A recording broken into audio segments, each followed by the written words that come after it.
made a great choice.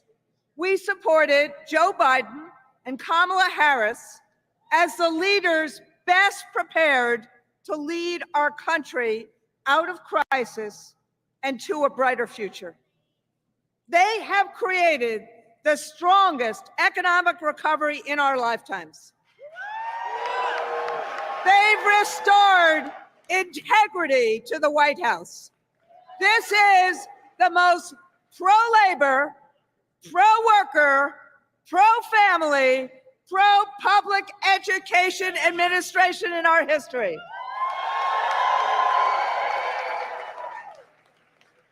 Now, we have an opportunity to make history again. Kamala Harris has led the fight for our freedoms, to make our own decisions about our own bodies, to live safe from gun violence, and the freedom to join a union. Kamala Harris fights for a future where every person has the opportunity not just to get by, but to get ahead. So, the Vice President is right behind us.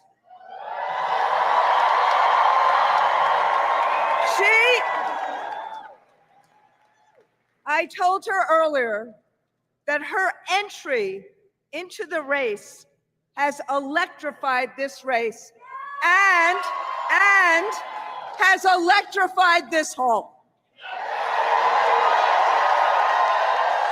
So, my friends, we all know there's a lot of teachers in this hall, so we all know a lot about assignments. So, my friends, my siblings, do you understand our assignment?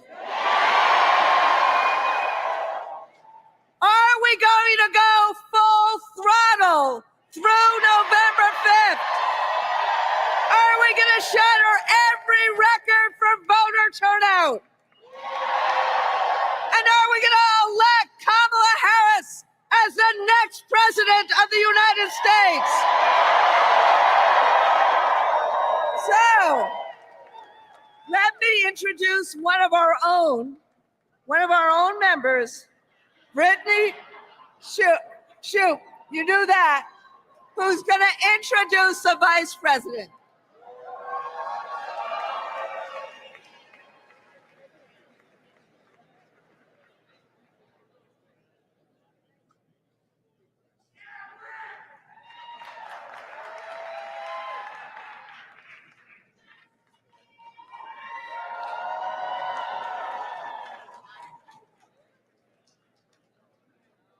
Hello, AFT family. My name is Brittany Shoup. I'm a proud member of the Pittsburgh Federation of Teachers, Local 400. Now, I've only had 3 pinch me, I don't believe this is real moments in my life. One, when I was hired as a special education teacher in the Pittsburgh Public Schools, which has been my dream since I was a 3rd grader in the Pittsburgh Public Schools. 2, when my sweet, loving husband proposed on Christmas morning. And 3, these last 36 hours, when I found out I was going to introduce Vice President Harris. As a special education teacher, I had heard about the Public Service Loan Forgiveness Program. Unfortunately, what I had heard was that during the last administration, most people who applied for it didn't get it. The Biden-Harris administration fixed PSLF and made the process easy. So I applied and later had my student loans forgiven. This is a huge weight off my shoulders, and now I help my fellow teachers get the debt forgiveness they deserve. Vice President Harris fights for us. And as president, she will fight for a better life for all Americans. And now it is my honor to introduce the first woman to be elected Vice President of the United States, Kamala Harris.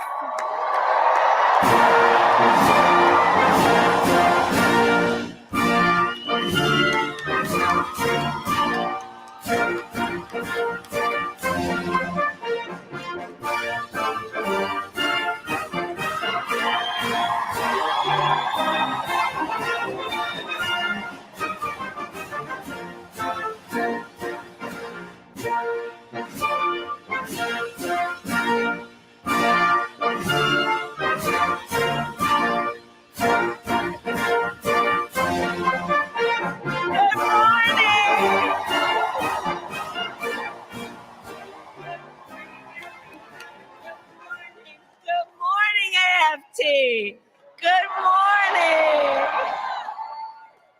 Oh my goodness, it's so good to be with everybody. Please have a seat. Please have a seat. If you have a seat, please have a seat.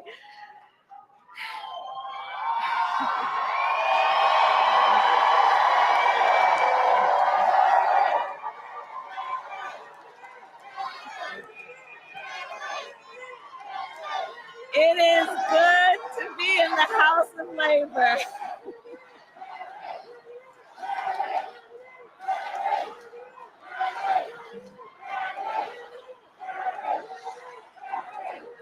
Thank you. Thank you. Thank you. Thank you. Thank you. Thank you.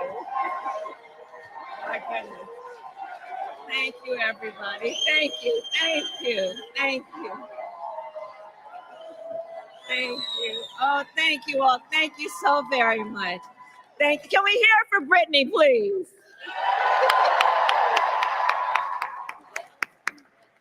Oh, thank you. It's so wonderful to be back with everyone here. Thank you. That means so much more than I can say. Randy, thank you for your friendship, your longstanding friendship. As we all know, Randy is a force, and she has been an incredible friend and an advisor to the president and me. And I want to thank you on behalf of the president and me and our country for all that you are. And I want to begin by saying a few words about our President Joe Biden. You know, right? Yeah. So last night, our president addressed the nation, and he showed once again what true leadership looks like.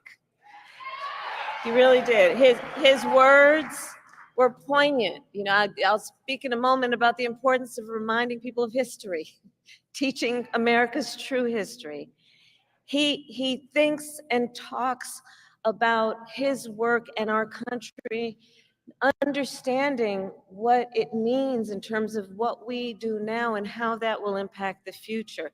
He thinks about our history in the context of the importance of the work we do now. And over the past 3.5 years, and over his entire career, Joe has led with grace and strength and bold vision and deep compassion. And as he said, that's right. And as he said, in the next 6 months, he will continue to fight for the American people. And I know we are all deeply, deeply grateful for his continued service to our nation. Thank you. Thank you. And to the members of AFT, I thank you for your service to our nation.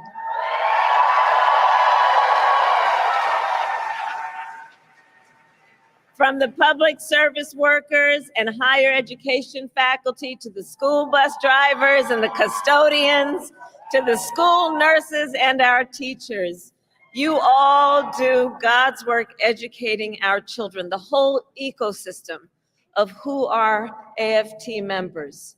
It is you who have taken on the most noble of work, which is to concern yourself with the well-being of the children of America. And I thank you for that. I thank you for that.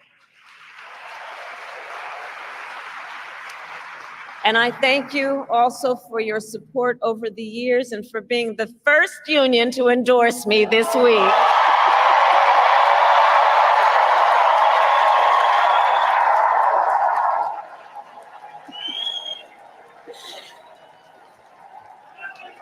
you. I thank you.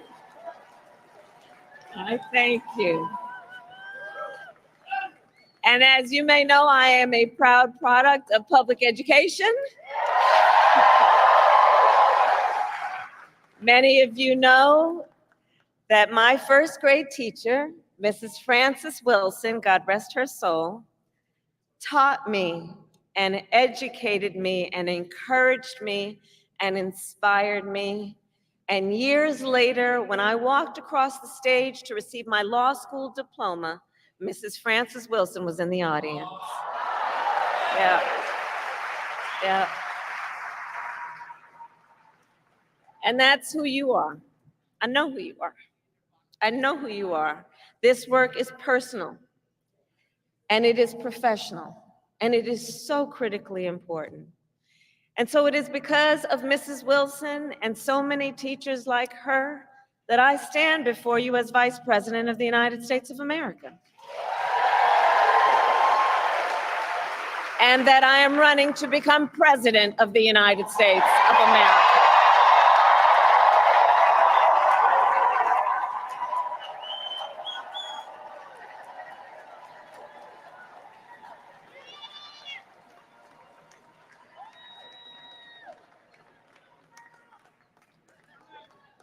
And what I know firsthand is that our teachers and all those who are here, all the members of AFT, I know that by nature, you are visionaries.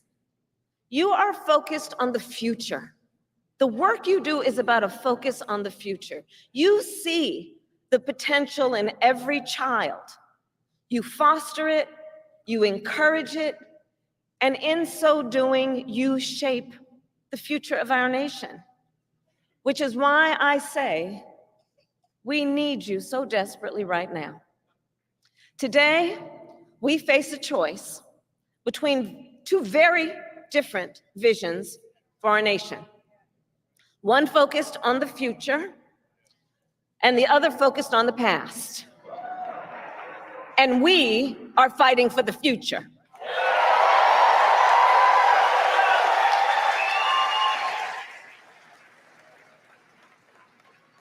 And in our vision of the future, we see a place where every person has the opportunity not just to get by, but to get ahead. A future where no child has to grow up in poverty, where every senior can retire with dignity, and where every worker has the freedom to join a union.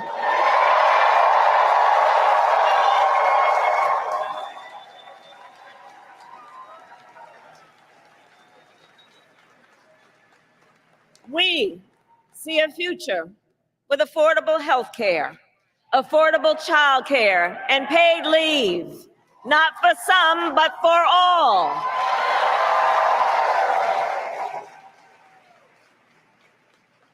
We see a future where every student has the support and the resources they need to thrive, and a future where no teacher has to struggle with the burden of student loan debt.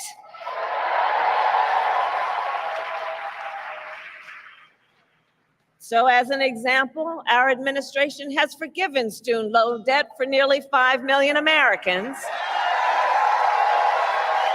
and twice as much for our public servants, including our teachers. Teachers like Tanya Cabeza, who I met recently in Philadelphia. Tanya was first in her family to go to college, and she had been, like many, paying off her student loans for 20 years. And she told me, she was like, look, I at many times wondered, would I have to leave this profession I love to just be able to pay my bills?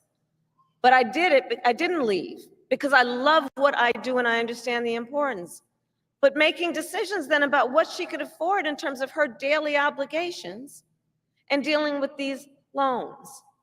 And after 20 years, she still owed $40,000 in student loans. And we forgave it all.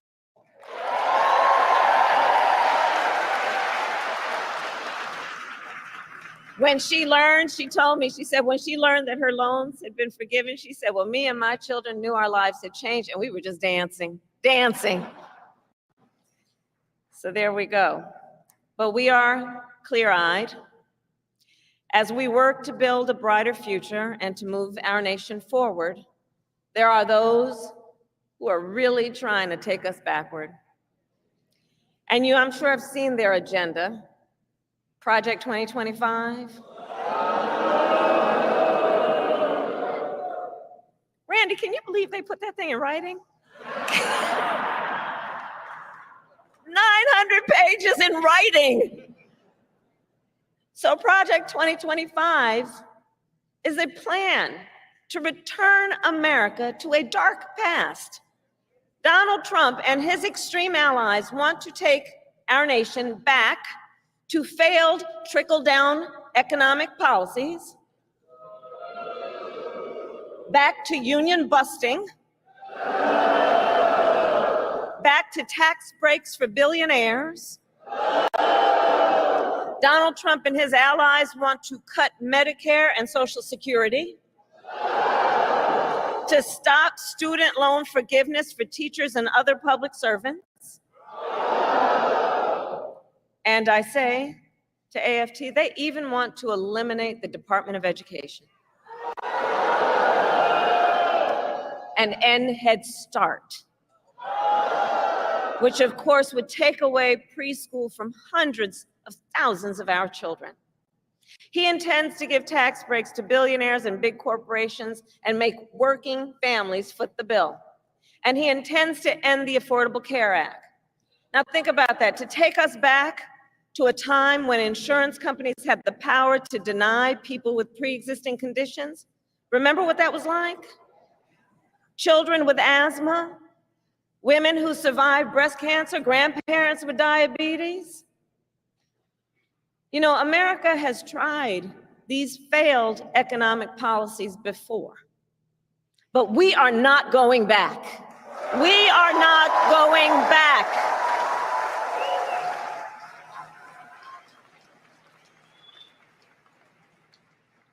No, we will move forward. And one of the best ways to keep our nation moving forward is to give workers a voice, to protect the freedom to organize, to defend the freedom to collectively bargain, to end union busting.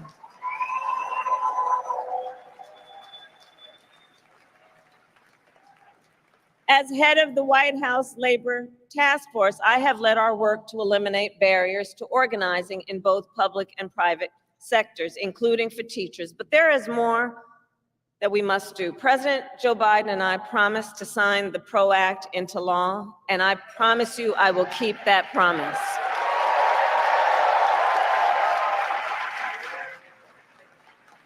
Because when workers join together and demand what is fair, everyone is better off. Understand, and I say this everywhere I go, understand, you may not be a union member, but you should thank unions, and I'm looking to the cameras in the back of the room, not them, but the people who might be watching. You may not be a union member, but thank unions for the 5-day work week, for the 8-hour workday. Thank unions for sick leave and paid family leave and vacation time.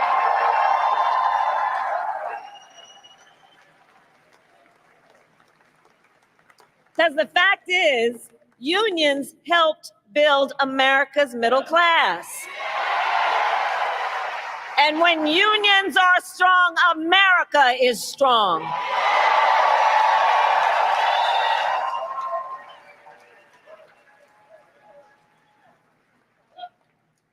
So AFT, ours is a fight for the future, and ours is a fight for freedom.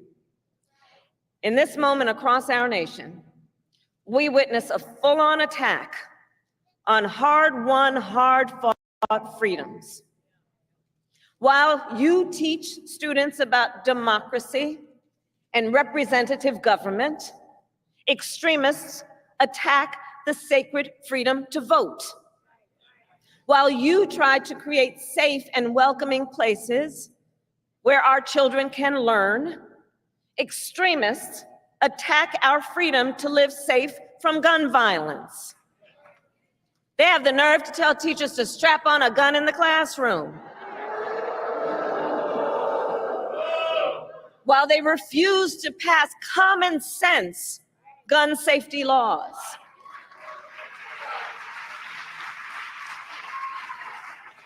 And while you teach students about our nation's past, these extremists attack the freedom to learn and acknowledge our nation's true and full history, including book bans.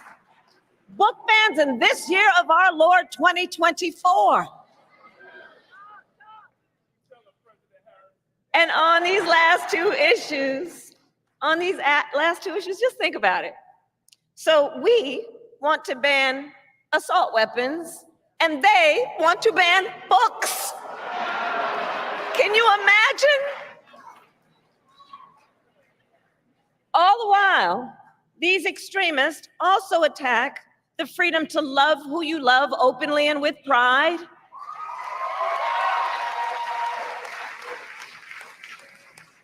They pass so-called don't say gay laws. Now I have to tell you, so many of you may know, in 2004, on Valentine's Day weekend, I was one of the first elected officials in the country to perform same-sex marriages.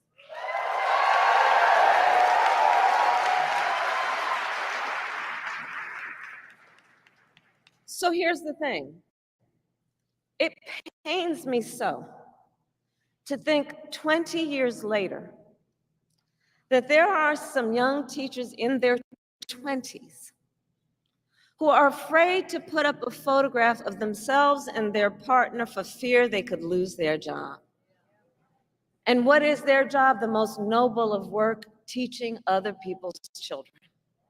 And God knows we don't pay you enough as it is.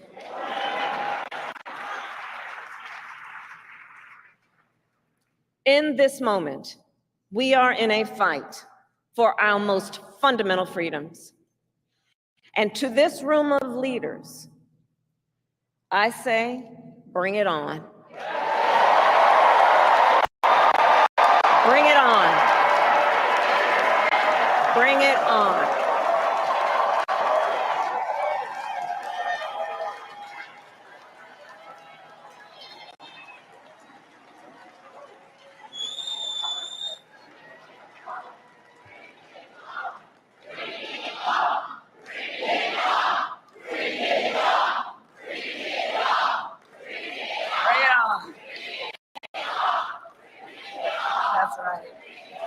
Because here's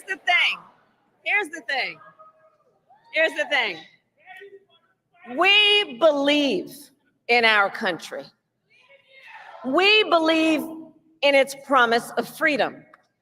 And the American people believe in the promise of freedom. So we are in the fight.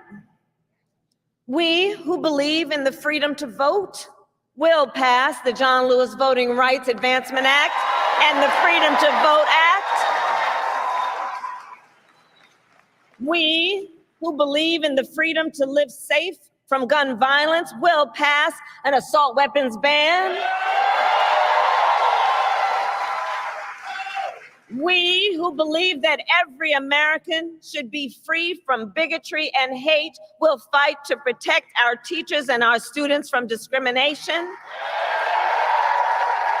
and make sure every student can learn America's history. And we who believe in reproductive freedom will restore the freedom of a woman to make decisions about her own body and not have her government telling her what to do.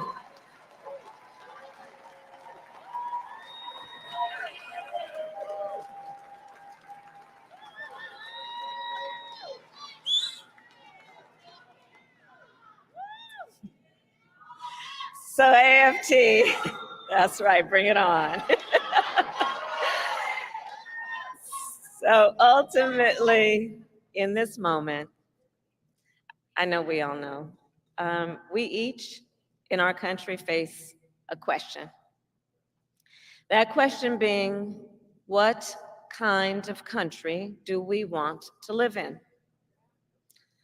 A country of freedom, compassion, and rule of law, or a country of chaos, fear, and hate?